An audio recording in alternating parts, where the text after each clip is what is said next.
EP Magazine's annual healthcare issue contains a wide selection of articles for parents, caretakers, and professionals who care for children and youth with special healthcare needs, including families who have multiple children with disabilities. Further topics include early intervention, oral care, medical bills, and physical fitness, concerns faced by most families, but especially challenging to those with special needs.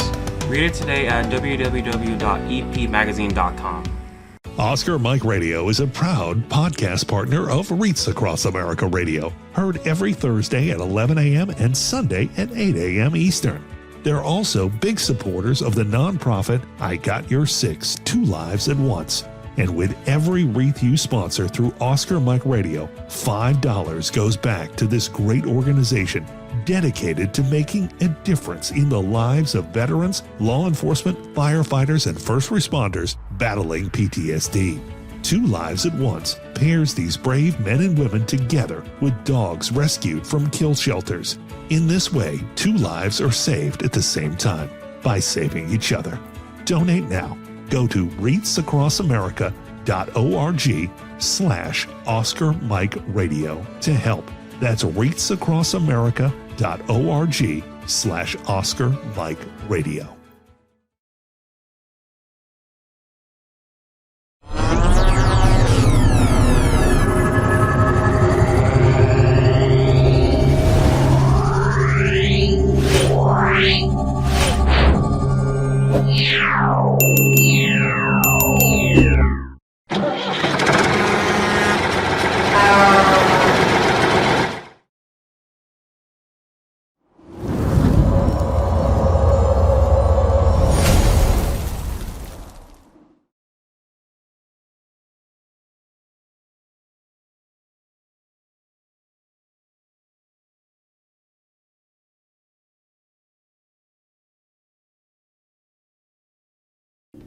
Suicide is preventable, and each of us has a role to play in suicide prevention.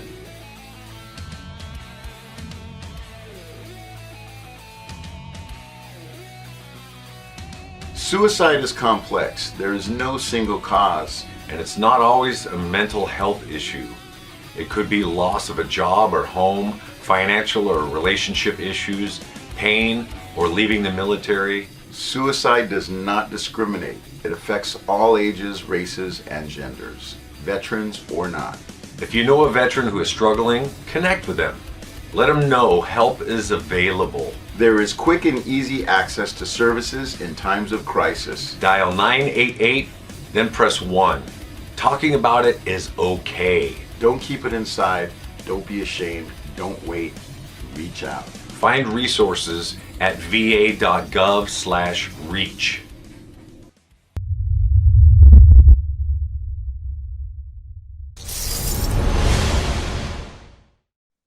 Hello and welcome again to Oscar Mike Radio. My name is Travis. I am your host. Oscar Mike Radio is part of the Hubazoo Network. You can find out more on hubazoo.com. I want to thank my sponsors, Joyce Asack of Asack Real Estate, Army National Guard veteran Mark Holmes of Reapers Detailing and Power Washing, and my supporters, Kason Shaving Company, Exceptional Parent Magazine, and Black Hat Designs. I got connected with my next guest, and I do what I do with every show. I start digging into their LinkedIn, digging into the website, YouTube videos, and I was immediately in. This next guest is going to talk about a segment of our history and people who served our country that you may not know much about. I certainly didn't. So it is my pleasure to introduce Dr. Mitchell Maki from the Go for Broke Educational Center to Oscar Mike Radio. Doctor, thank you for your time and welcome.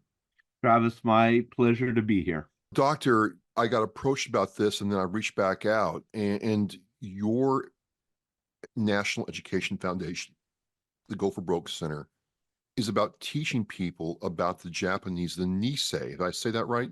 That's correct. The Nisei service members who served their country during World War II at a time when, if you were a Japanese national or Japanese American, you were either, and I'm ashamed to say this, in a camp, or shunned and ridiculed and mocked and ostracized.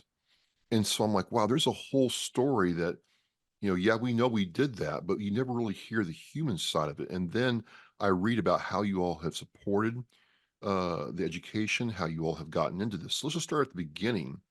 How do you how did you get involved with this organization? That I wasn't expecting to start with me. I was expecting to start with the story, but We will, we will, certainly we will. I grew up knowing about this story. My uncle was a member of the 442nd Company E. He was from Hawaii. And as a young child, my parents are from Hawaii, so my personal family was not incarcerated during World War II. And I remember learning about the incarceration, thinking, "Oh, it can't be Japanese Americans like me, and my family." And then come to learn that yes, it was Japanese Americans like my parents, like my grandparents, like me, who were sent off to these camps across the nation. And it was people like my grandfather who, despite that treatment, went on to serve and become a member of the most highly decorated unit of its size in American military history. And I remember even as a young boy, 10, 11, 12 years old, I thought, wow, I got to learn more about this. And that was half a century ago, and I'm still learning about it.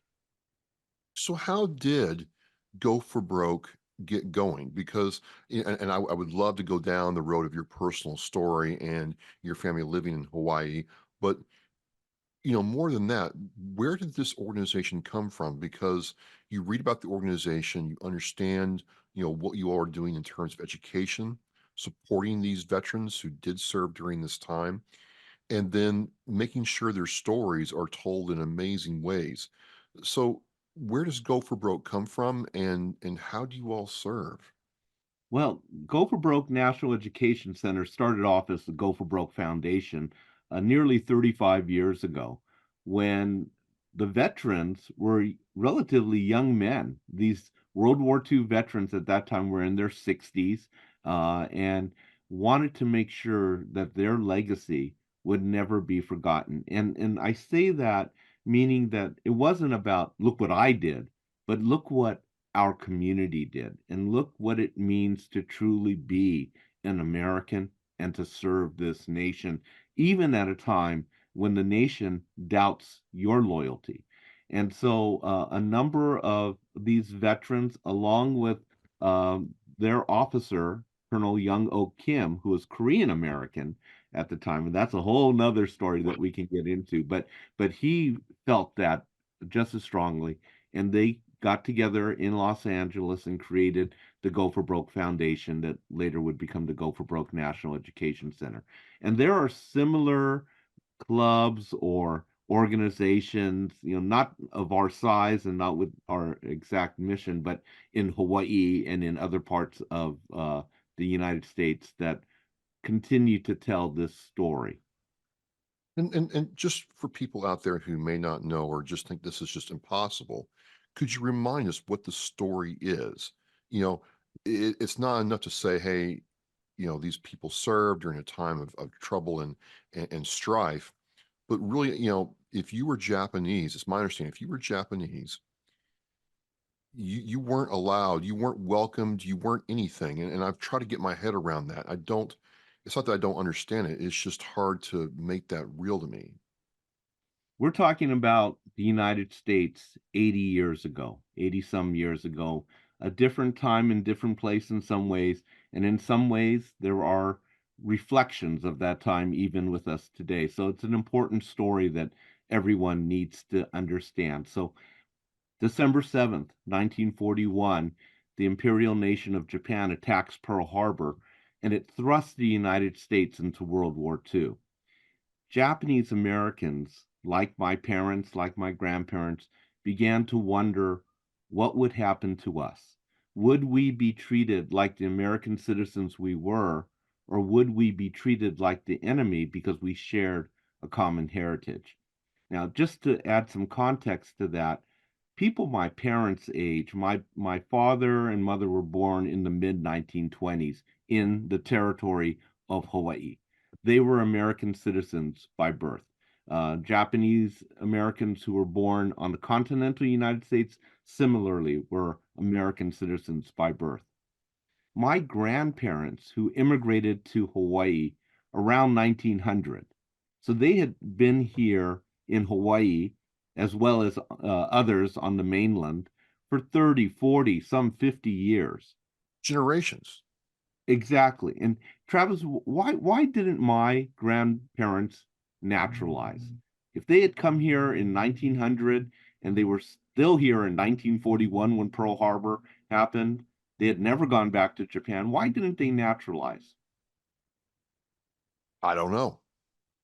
And the simple answer is because legally they were prohibited from naturalizing. Really? Asians and Japanese in particular were considered aliens ineligible to citizenship. So they were prohibited from being American citizens, even though they had lived here 30, 40, 50 years and were Americans by practice, by tradition, and by loyalty. So No, shortly wait a after, minute. Now, juxtapose that with the Europeans and other people coming over through Ellis Island back in the day, and they were allowed in, but Asians were not. they were allowed in, but they weren't allowed to naturalize and Okay. become American citizens. Wow. So shortly after Pearl Harbor, immediately in Hawaii, the Japanese Americans who were in the Hawaii National Guard had their guns taken away from them, and they were deemed 4C, unfit for duty, enemy alien. Eventually, President Roosevelt, 2 months later, February 19th, 1942, would sign Executive Order 9066, which would set the underpinnings by which nearly 120,000 individuals of Japanese ancestry on the west coast of the continental United States would be rounded up, not given a choice, rounded up and sent off to one of 10 what were called WRA camps, War Relocation Authority camps, but which were essentially incarceration centers. And they would spend the next 2 to 4 years of their lives in these camps. It's important to note that the Japanese Americans in Hawaii were not rounded up in mass. The leaders were taken away and were sent off to camp, but for the most part, the average family was left alone. And that's kind of an interesting point because you would think if it were for military necessity, Pearl Harbor is where we had been attacked. Pearl Harbor was a lot closer to Japan. The reason the Japanese Americans weren't incarcerated in Hawaii, well, one of the primary reasons is because they made up about 40% of the workforce of the islands. And so if you were to incarcerate all the Japanese Americans, that would collapse the economic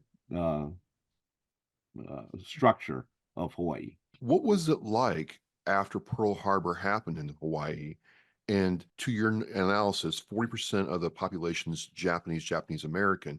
What was it like for them having to work and deal with all that? Because immediately, the Battle of Midway and the push towards the Philippines and Japan happened. What was it like for them during that time?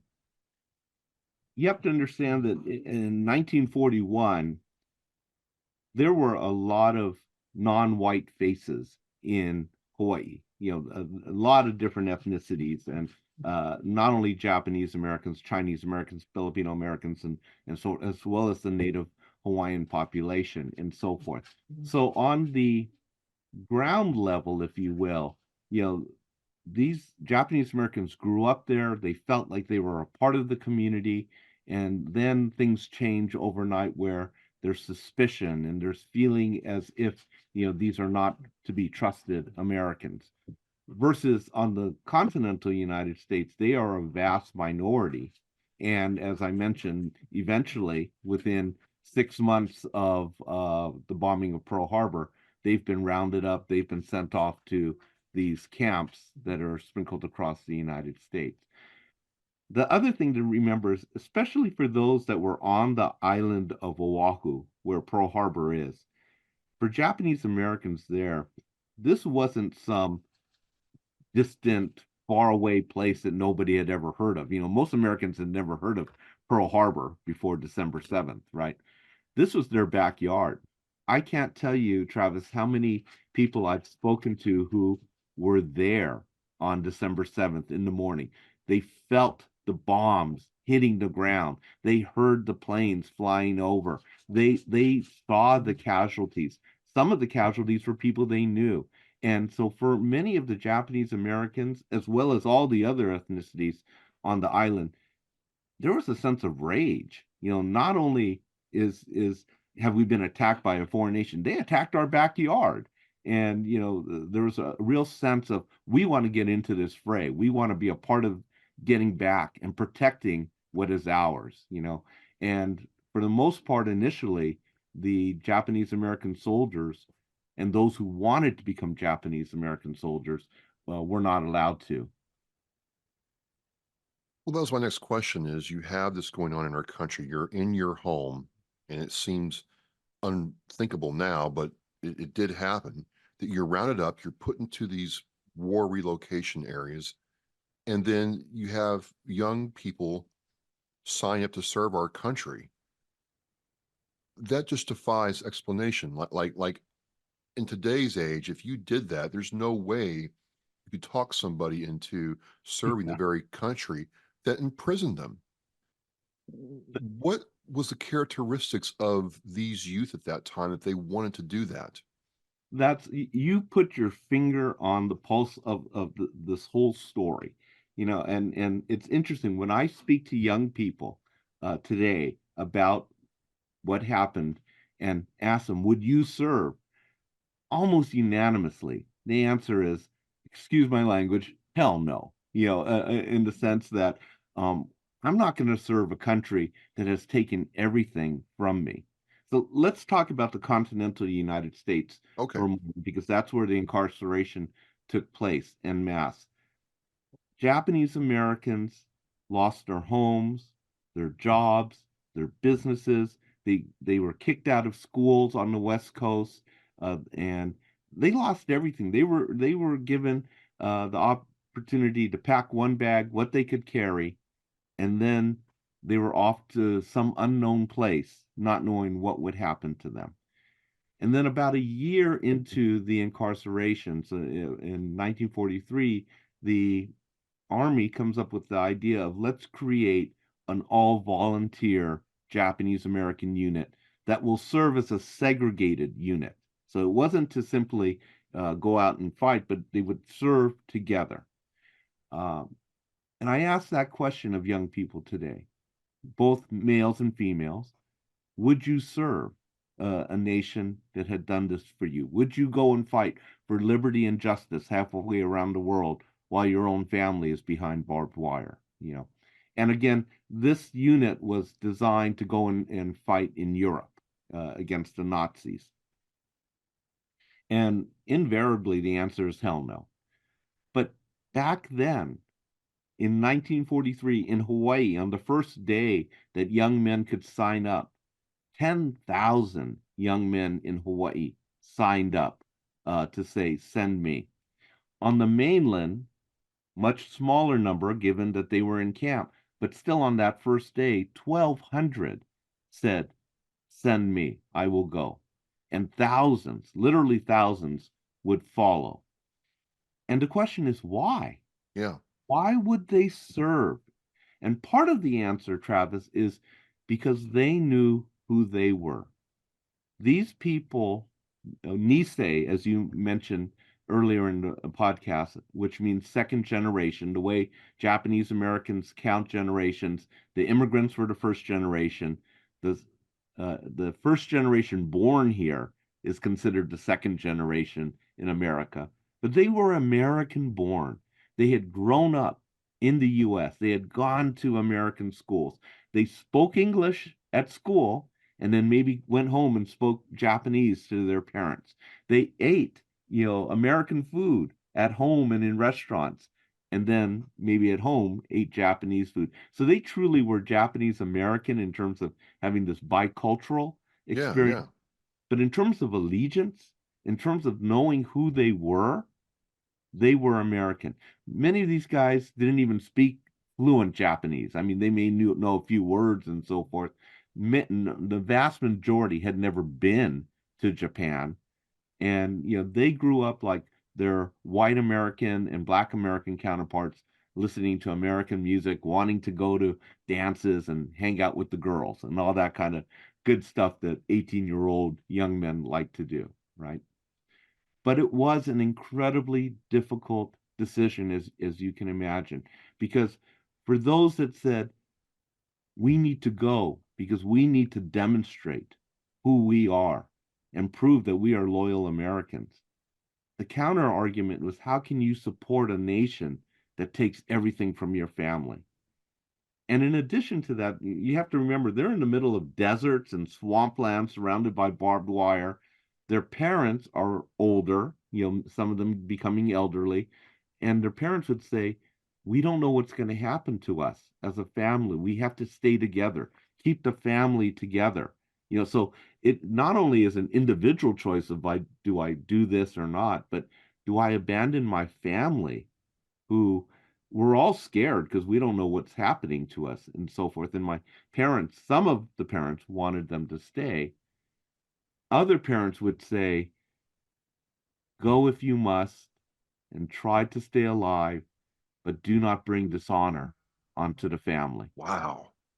And Wait. Even a doctor, even through all that, your grandparents, your parents come to this country, you're born in this country, you're in every respect an American, and through no fault of your own, from people a half a world away, do this thing called Pearl Harbor, and it changes the course of a history, right? They're in an internment camp, cut off. Don't bring dishonor to your family. yes. That's you don't see that every day, even in the history books. It's just stay alive, but don't bring dishonor. The reason I want to focus on that is that to me is a very unique part of the Japanese culture that they brought to the United States. Yes. So Where does that come from? You're seeing that blending of Okay.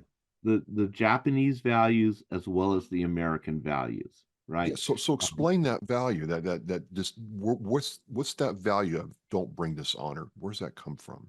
Well, in the Japanese traditional Meiji era Japanese culture, and that's the era from which the Issei, my grandparents immigrated from, the value of honor, personal honor, but even more important, family honor, was very important, was very central to how one saw the world and how one carried themselves.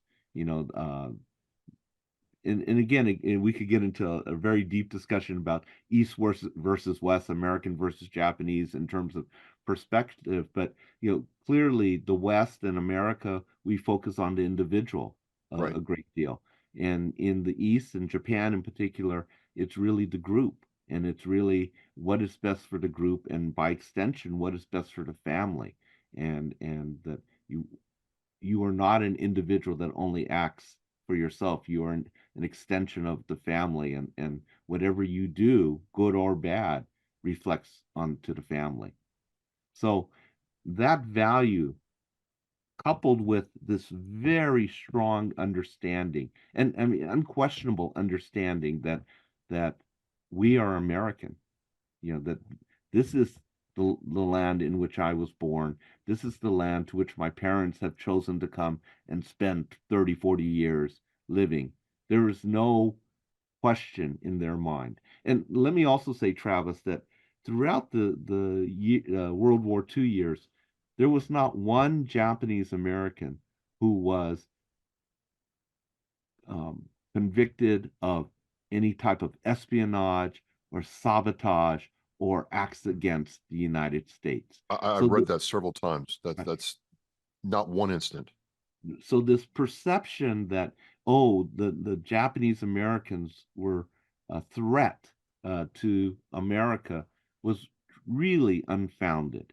And the other thing that I think we need to point out, because again, for your listeners, this is 80 years ago, and it's a different setting than where we are currently right now in many ways. But the Nazis were viewed as evil men. the Japanese from Japan, the Japanese Empire, were viewed as an evil subhuman species.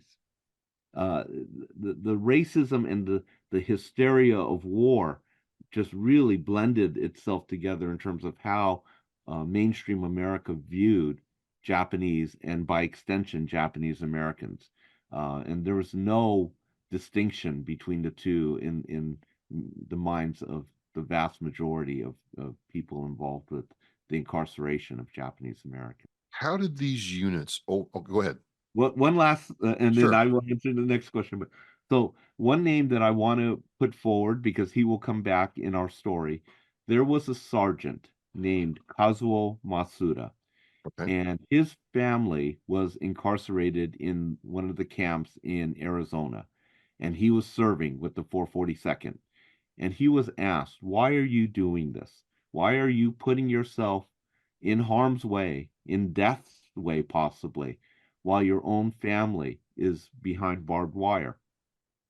And his answer, I believe, is the answer that the vast majority of these young men would have given. And it was because this is the only way that I know that my family can have a chance in America. Sergeant Masuda, right or wrong, understood that in 1943, 44, and 45, loyalty needed to be demonstrated in blood. That's kind of like I'm thinking back to Nathaniel Hale and the Revolutionary War. It's that profound of a statement, Doctor. Speaking of these units and this sergeant who served, how did these units comport themselves or serve during World War II? Did they serve with distinction? Were they involved in any dangerous conflict? Can you go into that for me, please? So, in the first wave of soldiers, Japanese American soldiers who were sent out from Hawaii, and they were the original Hawaii National Guard that became the 100th Battalion, and they shipped out and served in Northern Africa and then in Italy, and they served with such distinction because at first nobody really wanted them. It's like, why would we take this untested group? Why would we take this group of what many of the military leaders thought of as the enemy versus as American soldiers? So they weren't highly sought after at the very beginning, but then they served with such distinction and started earning nicknames like the Little Men of Iron, because physically these Japanese American soldiers weren't very big. I mean, the average height was 5'4", 5'5", 125 pounds, Oh, soaking wow. wet. I've met a couple of Japanese American veterans who were 5'6" or 5'7", and they say, "Yeah, I was the big dude in the unit." uh, so, but they served with such distinction and such courage, in Northern Africa and in Italy. And the truth is, in many cases, they were the first ones in because they were used as cannon fodder to take the first wave of resistance from the Nazis and so forth. And it was based on their success that the Army decided to create a larger unit, which is now referred to as the Regimental Combat Team, the 442nd Regimental Combat Team. Between the two, the 100th Battalion would serve as the 1st Battalion of the 442nd Regimental Combat Team. They continued to serve in Italy. They were then sent to France, northern France, and there they engaged in a battle called the Rescue of the Lost Battalion, and we can talk about that in a moment. And then they came back to Italy and helped to break the Gothic Line, which ended or was the beginning of the end of the Nazi resistance in World War II. By the time they came back to Italy, they were highly sought after by the different generals. General Mark Clark was definite that he wanted to keep them and so forth. In fact, when they were sent from uh, France to Italy for their final campaign, they were sent under cover of night. They were told not to wear their emblems because the 442nd Regimental Combat Team was the only regiment that the Nazis would follow in particular. They had earned a reputation not only amongst the American forces, but also amongst the Nazis who Yeah. had come up against them in battle. And by the end of the war, the 100th 442nd became the most highly decorated unit of their size in American military history for their length of service.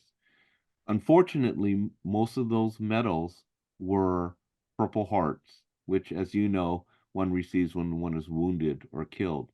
But they also received eventually 21 Medals of Honor. 21. 21 Medals of Honor for a regiment size. And they also received 7 presidential citations as a unit and numerous Distinguished Service Crosses and Silver Stars and Bronze Stars and so forth. To give you an idea of the type of situations that they were put in when they were in northern France, and this is 1944, late September, early October, and they were engaged in fierce fighting in northern France in the towns of Bruyères and Bifontaine, and they liberated those cities. And to this day, literally to this day, the cities of Bruyères and Bifontaine still celebrate the Japanese American units. They literally have named streets after them. They have an annual parade, and they even have uh, young people will dress up in the same uniforms as the 442nd and celebrate what the Japanese American soldiers did to liberate their city.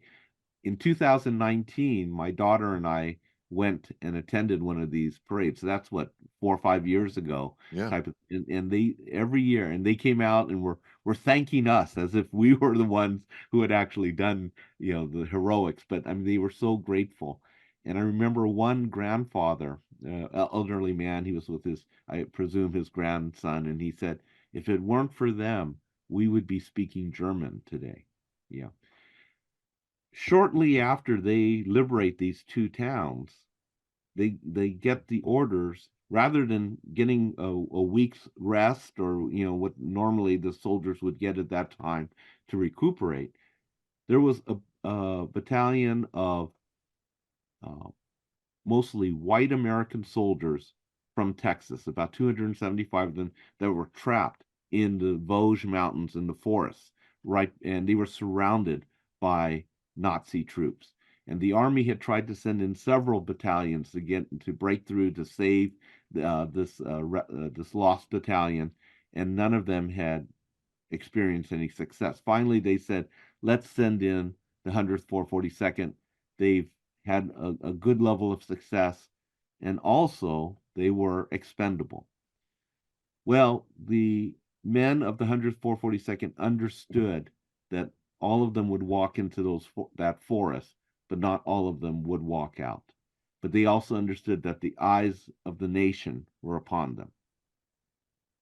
And they did walk into that forest, and they did penetrate the Nazi line, and they did rescue the Lost Battalion, saving 211 soldiers in the process. But in the process of doing so, took over 300 casualties. But that was the math of the day. Yeah. And it was from that rescue, and because there were reporters there, there's even film footage of the white American soldiers from Texas walking out of the forest after being rescued. And that played in movie theaters in America as people would go and see the movies and then they would get their news. And it was the first time the Japanese Americans, and in particular the Japanese American soldiers, were portrayed in a very positive light. And to the point that the governor of Texas at that time made all Japanese American soldiers of the 100th 442nd honorary Texans. That's a big honor, especially for back then. I mean, Yeah. I just think back to our previous, conversation about honor, and I would hope that, and I don't know, maybe some of these parents got to see what their sons did over there to rescue these Texans. Um, What happened when the war ended to the 442nd? And then, take me through what happened to the Japanese citizens that were in these camps. Okay. If I can tell you one more story Sure. before we get to that, and that is, Absolutely. so what we've been focusing on is Europe and the role of Japanese American soldiers in Europe in the segregated unit that we've been referring to. But Japanese Americans also served in the Pacific Theater. And these were individuals who had some linguistic ability. They could speak Japanese, they could write and read Japanese. Some of them had spent some years in Japan as children, some had just been trained by their parents. So if they had any kind of linguistic ability, they were then sent off to Minnesota, to Fort Snelling, where they were enrolled in the military intelligence service. And then they were sent out to the Pacific Theater to serve as interpreters, translators, and intelligence officers for the different units. And this was a very different experience because they weren't in a segregated unit like the 100th 442nd were. There would be one Japanese American interpreter stationed with a Marine unit. And back then, the Marine unit knew nothing about them, and at first there was a lot of distrust. Who is this guy? And, well, I'm going to shoot him as soon as he does anything wrong, right? Type of thing. So, in just from the get-go, it's a very different setup where you're in a unit where you don't know everybody doesn't look like you, and there's a lot of distrust. Well, eventually they would earn the not only the trust and the admiration of their fellow soldiers, but really the loyalty of their fellow soldiers as their interpretation of coded messages, as their translation and interrogation of POWs would lead to incredible knowledge on the part of the Marines that were in the Pacific Theater. So they knew what the Japanese were about to do, right? I mean, General MacArthur even said that never in the history of wartime has an army, I'm paraphrasing this part, Sure. has an army been so well prepared to know what the enemy is going to do. I mean, Travis, some of these experiences were these interpreters, these MIS soldiers, would crawl through the jungles up into the where the enemy Japanese were stationed and eavesdrop on them for several hours, listening to what the plans were and stuff and so forth, and then crawl back through the jungles back to their Marine unit and say, "Hey, they're attacking at dawn, or they're going to be doing X, Y, or Z," and so the Marine units were ready. There's a story of one of these MIS interpreters who, in Saipan, there had been some heavy, heavy fighting, and civilians were holed up in caves. And there was this one cave where there were about 100 civilians, and 8 Japanese soldiers were keeping them hostage. This particular MIS soldier, Kubo, volunteered to go into the cave and talk to the Japanese soldiers and to convince them to let the civilians go. And even his commanding officer at the time said, "I don't think that's a good idea." But he said, "No." But, what Kubo said was, "I've seen too many of our young Marines die. We've got to Whoa. try this." So he was lowered down. He did have a pistol stuck in his boot, but that wasn't the intent to go in and start a firefight. And as the story goes, as he went into the cave, he was immediately surrounded by these 8 Japanese soldiers who immediately thought he was a traitor. How can you be fighting for the Right, right. Americans and so forth? And then he talked to them and shared a story about it's a well-known feudal Japanese samurai story of a young man who had to choose between his father, his family, who was against the emperor, and he chose to support the emperor. And the basic feeling was, America is my country, and I need to support my country. And because he told it in that vein and that story that the Japanese soldiers could understand, they began to engage with him and so forth.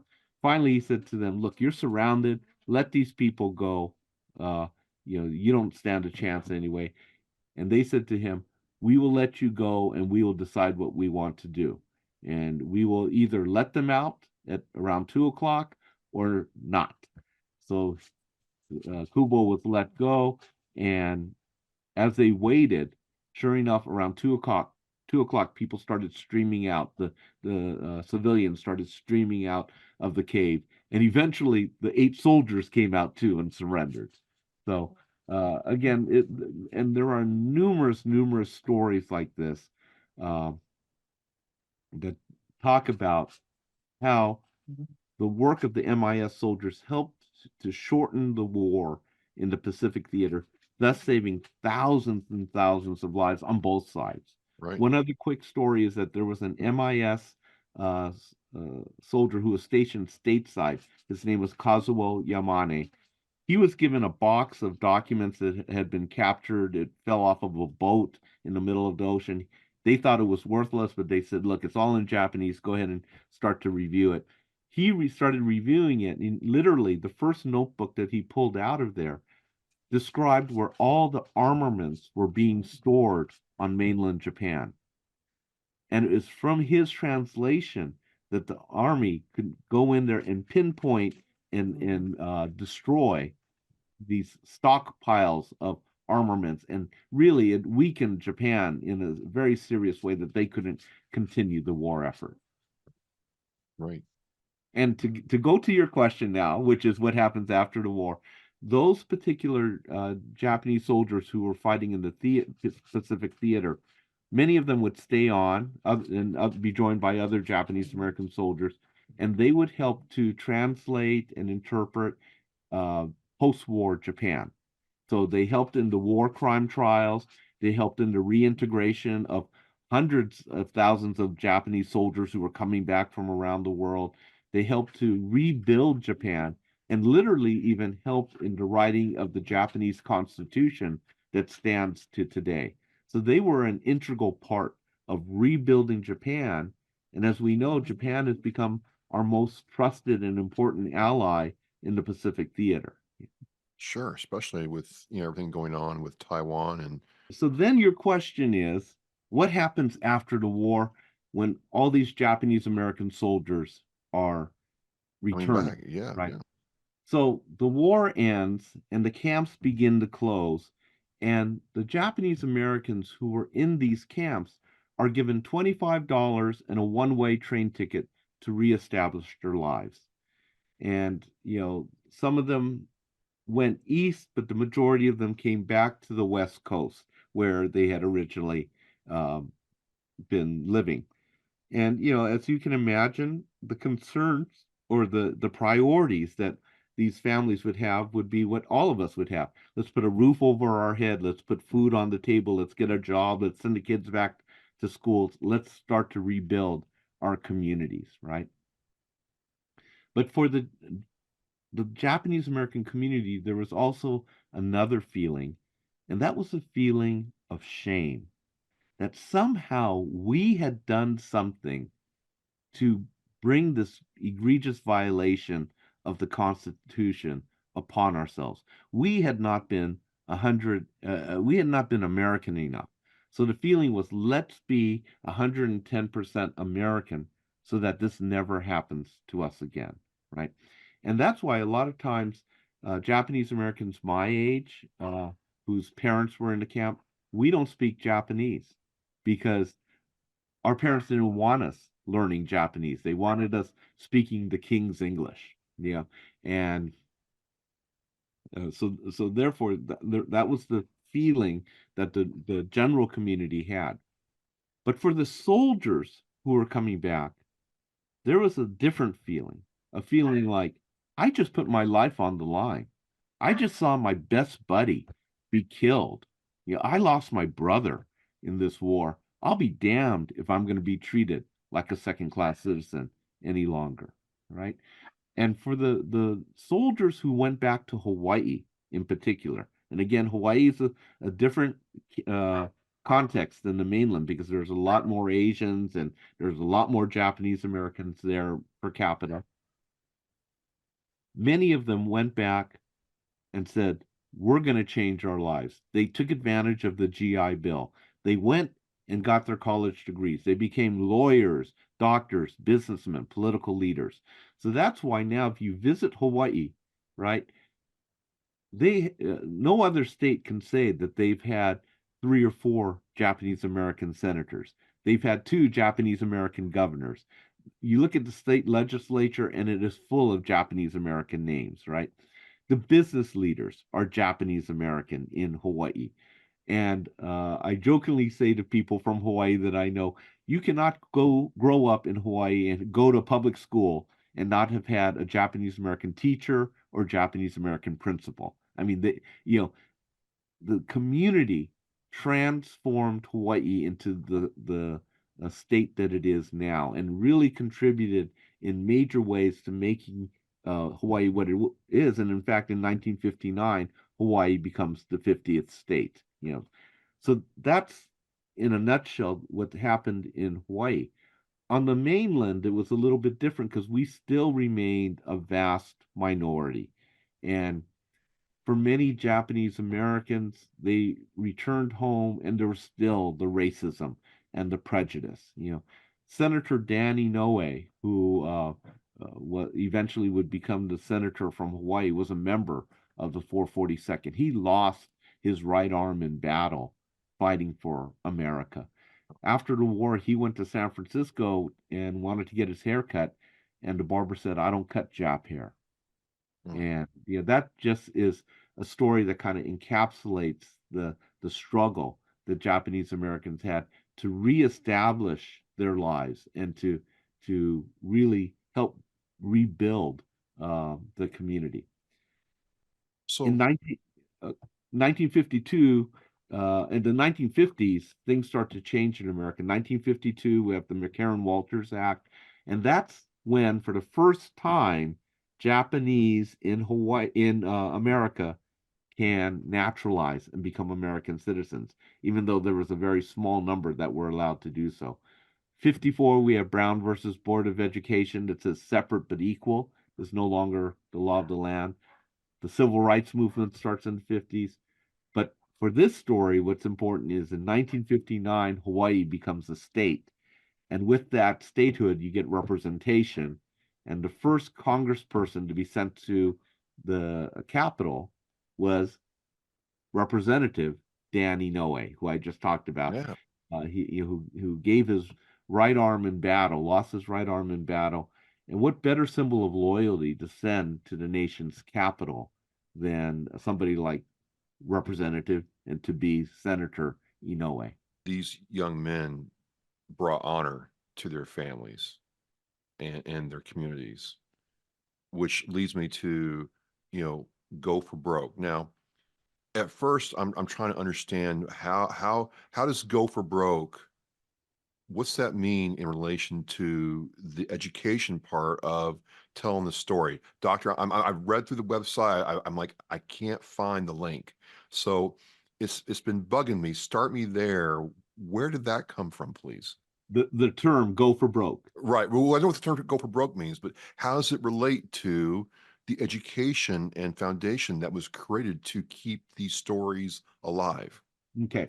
Well, first of all, for your listeners, because many of them may be saying, "Well, yeah, what does this go for broke mean?" Kind of thing. And go for broke is actually a gambling term.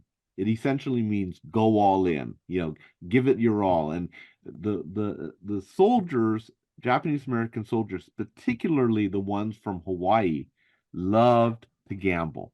In their spare time in the barracks, all you could hear was dice rolling or people playing cards, or they'd bet on anything, right? And the term was, "Hey, let's go for broke. Let's push it all in, and we're going to give it our all." And it was that attitude that they brought to the battlefield, because they knew the stakes were even higher there. That what they're fighting for was not only our nation, not only the concepts that America stands for and the values that America stands for, but they literally were fighting for their place in America. They literally were fighting for recognition that America's promise is that in our nation, no one is to be judged by the color of their skin, the nation of their origin, or the faith that they choose to keep. And so let's go for broke. Let's go all in and make sure that we win this thing. So that's where the term comes from, and that's why it is the title of our organization. The lessons that our soldiers, our Japanese American soldiers, taught us, this is not just a great Japanese American story. To me and to all of us at Go for Broke National Education Center, this is a great American story. It's the story of the sons and daughters, because there were young women who volunteered for the WACs and for the nurse cadets during World War II. So we can't forget about them. But it's a story of the children of immigrants who, in one generation, served our nation in a time of war, even though they were mistreated, even though they were fighting against the nation from which their parents had immigrated. It's the power of what is an American, and what, and that ability to be an American is not limited to only certain people, but is open to all people who want to engage and be a part of our nation. So how does Go for Broke then, the education part of this, keep that legacy alive? Because, looking at it, I'm like, there is a whole history back to the 1900s to now of what you all are doing. So kind of go into that, because it's a really fascinating idea of how you're doing this. It's more than just, hey, here's a person, here's what they did. You're involved in the community and teaching young people and going out and making sure that that honor stays alive. Right. Travis, before I answer that question, let me share one other story, because it will I love it. be a Go part ahead. of my answer. For decades after the end of the war, Japanese Americans struggled with the idea of, were we wrong? Did we bring this egregious violation upon us? And for many families, they just said, let's not talk about it. Let's sweep it under the rug, right? Until in the 1970s and 1980s, members of the Japanese American community, and eventually the whole community, said, what happened to us was wrong, and we are deserving of an apology and reparations for what was done to our community. That's another 3-hour conversation that I'd love to have with you, that we can come back and talk about the nitty-gritty. Absolutely. But will you right now, will you do that? You got it. I will All come right. back and let's, because that's another Yeah. fascinating story. But I'm gonna cut to the chase on this. Whereas in the 80s, we finally got it to the Congress, a bill that would apologize to Japanese Americans for this treatment and provide monetary reparations, right? And two stories that I'd like to tell, both involving veterans. So as we were lobbying for this bill in the Congress, in the House of Representatives, there was a representative, a moderate Democrat from Florida named Charles Bennett, and he was not supportive of this bill. So three members of the community, two who were community activists, and one whose name was Rudy Tokiwa, and Rudy had been a member of the 442nd. So they go and visit Charles Bennett to try and lobby him for his vote. And the interesting thing about Rudy Tokiwa is he would walk in on crutches, in his army uniform, right? And what he didn't tell people, though, is he walked on crutches because of a farming accident after the war. but image is everything, and he knew how to play it, right? So he goes in there, and they start talking to Charles Bennett, and Charles Bennett essentially says, "Look, I'm not going to support this bill. I'm not going to vote for any bill that makes my country apologize to anybody. So you might as well leave." So the two community activists get up and they leave. Rudy stays. And Charles Bennett looks at him and says, "Didn't you hear what I just said? You can leave." And Rudy says to him, "Well, before I leave, I just wanted to say thank you." And Charles Bennett says, "Thank you? I told you I'm not going to vote for your bill." He says, "No, I want to thank you for your service as a veteran And as a wounded veteran, because I know you think about that bullet that's in your back every day, just like I think about the bullet that's in my back. Rudy Whoa. Tokiwa had done his homework. He knew that Charles Bennett was a veteran. And so Charles Bennett looks at him and says, yeah, and this is Rudy telling me the story. So Rudy says, yeah, he looked at me and he says, you are right, you son of a bitch, now leave. Yeah. So Rudy says, all right. And so he leaves, but he calls Charles Bennett's um, office every day for several weeks saying, make sure he votes for this bill. Make sure he votes for this bill. Charles Bennett tells his staff, tell that guy I'll vote for his bill. Just leave us alone, right? Well, that was in June of 1987. The bill hits the floor September 17th, 1987. And by that time, Charles Bennett has once again changed his mind and says, I'm not voting for this bill. It's too expensive. It's going to cost us too much money. Well, the bill is being argued on the House floor, and Representative Norm Mineta, who was in the Congress, Japanese American, walks up to Charles Bennett and says, hey, do you see who's up in the rafters? And so Charles Bennett turns around, looks up in the handicapped section with his army scarf on, staring at him is Rudy Tokiwa, right? I can't tell you what Charles Bennett thought in the moment, but I can tell you how Charles Bennett voted. He voted for the bill. So again, that's just a fun story to tell, and it's even more fun when you know Rudy Tokiwa and the just the strong personality that he had. So the bill passes September 17th. It passes the House. 7 months later, it passes the Senate, and we need only one more vote or supporter, the President of the United States.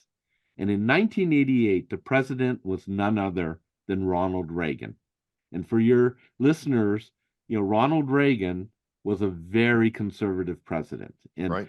many of us, myself included, who thought there's no way Ronald Reagan is signing this bill. It's just too progressive for his conservative stance.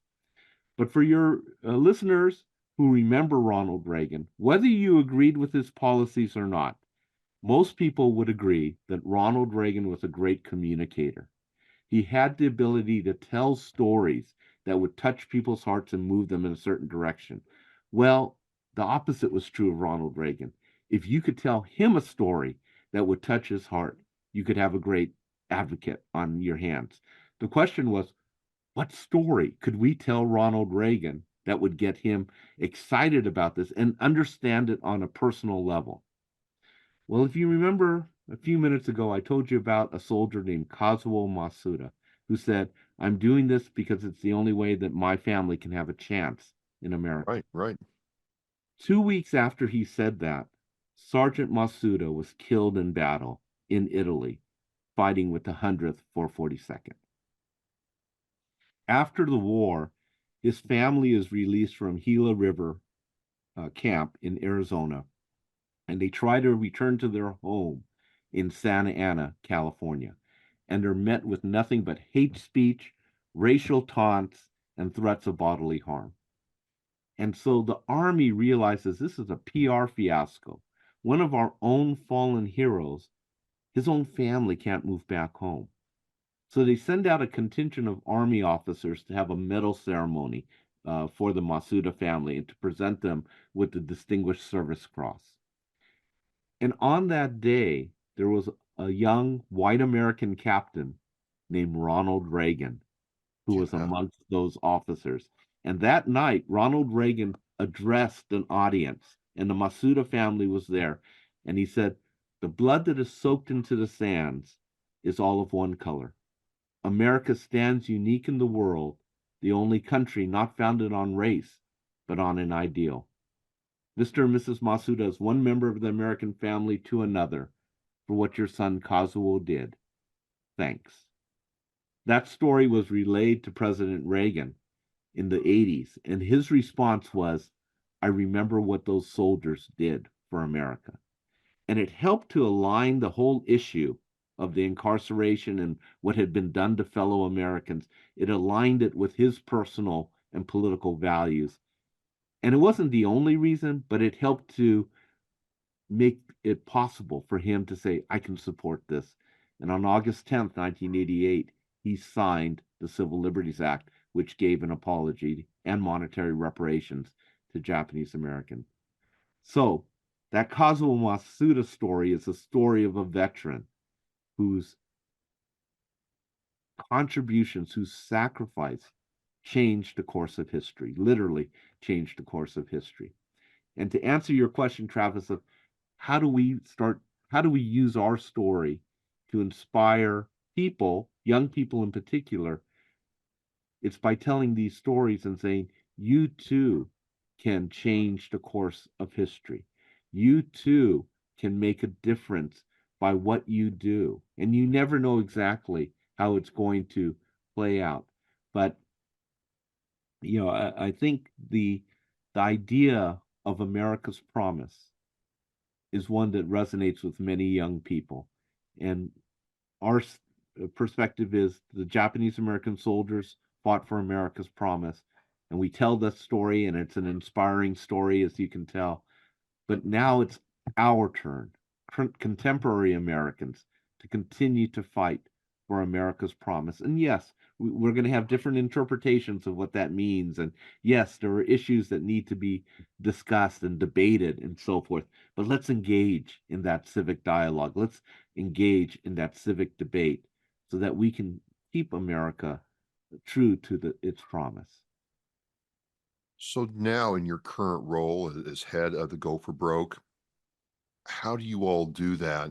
Because there's several different ways. I saw the engagement with young people, the Aloha Gala, other things, the vocal audio collection you have of every soldier that served that you can get your hands on and maintain an archive. There seems to be several ways you all have purposely done this. You know, what's your main focus to keep this moving forward? Travis, I should hire you as our spokesperson because you just nailed it. I mean, we have a number of different things. We've created a number of videos that tell the story of the Japanese American soldiers as well as other ethnic American soldiers of World War II. The Black American soldiers who fought in the Buffalo Soldiers or as the Tuskegee Airmen. Um, we do have what's called our oral history collection, our Hanashi, which means story, oral history collection, where we have over 1,200 interviews with Japanese American soldiers. And these are like 6 hours long, some of them, so they get into great detail. And we use clips from that to also tell different stories. We have a young adult program called the Torchbearers.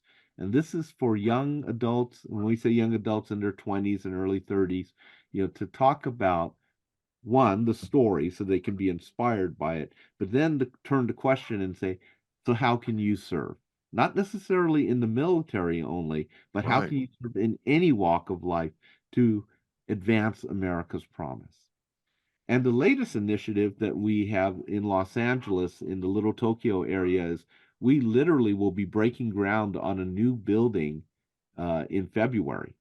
And this will be a 330,000 square foot building that will include not only space for our organization, but for legacy businesses and shops in the Little Tokyo area, and 248 affordable housing units that will serve the needs of downtown Los Angeles. As we know, being homeless is an issue across the nation. And so, how best to begin to address this than by creating a building that will house 248 families, including 1/4 of those are reserved for veterans. Nice, So nice. What's it like personally to talk to these World War II veterans and see, this story impact you personally, Doctor? there's a Japanese phrase that is "okage sama de," because of you, I am, and Wow. that's the feeling. I mean, there aren't a lot of veterans left. You know, the ones that I interact with are literally 100 years old. One of them just celebrated his birthday on Monday, and he's 101. Because of them, I am. Yeah. Because of what they did, I had the opportunity to go to school, to pursue a career in telling their story. Um, and I've had the privilege of enjoying being an American citizen in a way that they literally had to fight and die for. Yeah. And Travis, I would love to bring one of them on to a podcast at some point if that's in the future for us. If you meet them, they are some of the most humble folks that you will ever meet. They'll say literally, I didn't do anything, or yeah, I did what I had to do type of thing. Um, and there's an element of truth in that. They did what they had to do, but it changed the course of history, not only for the Japanese American community, but really for all Americans who cherish the Constitution and who cherish our sense that, being an American again isn't about the color of your skin or where you're from or what faith you believe in. It's, are you loyal to this nation? There's so much to unpack. Like, we cannot get this done in one conversation, I Doctor. told you we could go on. We could be here for 6 hours easy, and time is flown by. So I'm gonna have you back on. We're gonna talk about this more, but I think I knew about this story. We studied it in the Marine Corps, of course, as part of Marine Corps history about what had happened, but not so much in school, not so much in, the video games are very good about certain things in history, but not what you all did. And, those World War II veterans are leaving us at an Yeah. alarming rate. So it's just really cool, humbling, inspiring to see this work go on. How can people connect to your organization or help out or advocate? Well, the easiest way is to go to our website, goforbroke.org, and check out some of the different things that you've been able to look at and see what's of interest to them. Certainly, they can reach out to us through the website in contact and say what they're interested in. We do have an exhibition that is open on the weekends in the Little Tokyo area of downtown Los Angeles, and that's on the corner of First and Central. So that's something that people could come and visit us and find out more about us. And certainly drop us an email if there is any question or thoughts about how we can interact. And Travis, I would be more than delighted to come back on and continue this discussion. We've only scratched the surface. Not even. I'd like to say that we haven't, Doctor. I mean, I know we haven't, and it's just bugging me that we just can't spend the next 8 hours talking like this. So that's a promise. We're gonna make this happen. Where there's a will, there's a way. We're going for broke, Doctor. All right, I like it. Love it, love it, love it. Ladies and gentlemen, I'm with Dr. Mitchell Maki from Go for Broke National Education Center. What an amazing story of generational service and honor for family, honor and duty to country. Doctor, you'll be back on soon, and I just can't wait. So again, the website will be in the Oscar Mike Radio show post. Doctor, thank you again, as we say in Oscar Mike Radio. Travis, thank you for the work that you do. Appreciate it. We're mission in flight. Remember, Honor teaches our mission. We care about it and we do it every day. But I think there are things that just hit you and give you a reason to go on. The theme for our 2024 from Roots Across America is Live with Purpose. It just seemed to fit in with the vows of the REAP, the 10 attributes that we feel represent our United States military. I thought, what a great opportunity to put those two things together and show our kids through how we act some of the things that can make their lives better, their communities better, and by doing that, the country better. For me, Live with Purpose, I think, it's a mindset. Set some guidelines and then go out and purposefully make life different, make a change. It's an opportunity to set an example.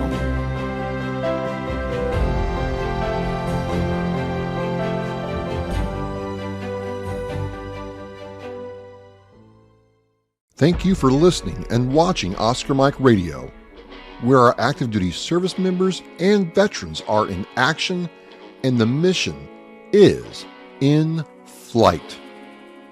Oscar Mike Radio is an oversized load Co-Sinister One production. If you are a veteran or know a veteran who needs help, please dial 988 and press 1 for the Veterans Crisis Line.